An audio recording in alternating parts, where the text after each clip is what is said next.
I want to talk to you about solidarity, the kind of solidarity that reaches us when we are suffering, isolated, resentful, and alone. My name is Adair Bonner. I live down in the Sonoran Desert near the southwest corner of the United States, near the border in a city called Tucson, Arizona. Solidarity may just seem like another way of saying unity, like the United and United Methodists, but it speaks a deeper meaning to our hearts. Solidarity is a just God's way of responding to injustice. Solidarity is a form of unity that calls us to move from where we are to where we ought to be. It implies a unity that transcends difference and requires sacrifice. The kind of solidarity that I speak of is that which God offered to us. God came to us when we were suffering and isolated and resentful and alone. God rejected comfort and distance and chose instead to come close to us. God chose to come and walk amongst us. God chose to be one of us. If we truly believe that God is all-knowing, all-powerful, and all places, then we must acknowledge that God's presence amongst us in the form of Jesus Christ had meaning. God is in all places and all times, but chose to make God's self visible to us in a particular place and time and manner in the person of Jesus.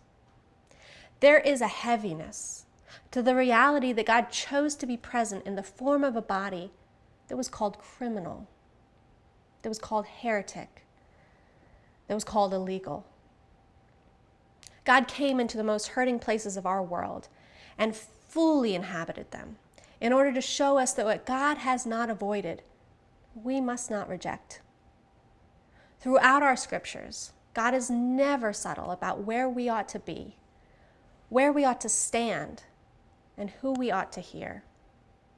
The story of God's love for God's people is a story in which God is constantly calling us back to where God is, and that place is always the same.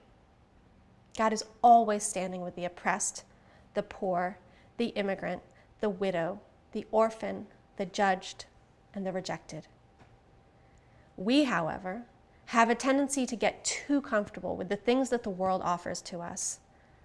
The world offers us money, offers us comfort, offers us safety, and we soon forget that God called us to generosity, called us to the discomfort of taking up our cross, called us to lay down our lives for one another. Though Jesus challenged us to let go of materialism and even comfort, we soon find rationalizations for why we should keep all that the world offers us. We tell ourselves that we have earned what we have and that we deserve to keep it. Sometimes we even go so far as to be afraid that those God has called to love will take that which God has already asked us to give to them. We build up storehouses and barns, as it says in Luke 12. We build up walls to protect our abundance, rather than understanding that God gave us more than enough, so that through that abundance, we may be the answer to others' prayers. We move away from suffering, away from sacrifice, away from want and need and pain. And in so doing, we move away from God, because that is where God has always promised to be. Injustice exists in our world because we move away from one another. The true temptation that we face as Christians will not be found in breaking the lists of do's and don'ts. The true temptation that we face as Christians will be found in our willingness to create injustice by walking away from God when God cries out to us. As God said, "I was hungry, and you gave me no food. I was thirsty, dying of dehydration, crossing the Sonoran Desert, and you gave me nothing to drink. I was a stranger, an immigrant seeking refuge, and you did not welcome me. I was naked, and you did not give me clothing.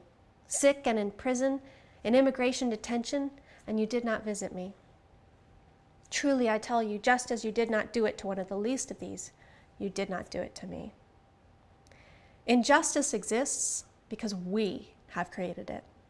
Injustice exists because we have turned away from God in the face of our neighbor. Injustice exists because we have allowed walls to grow up in our hearts that then cause us to desire to see walls in our world. Whenever we turn away from one another, we turn away from God, and we create the injustice that mars God's creation. When we turn towards one another and commit to solidarity with one another, we create the justice that imitates and honors our Creator and is our spiritual act of worship.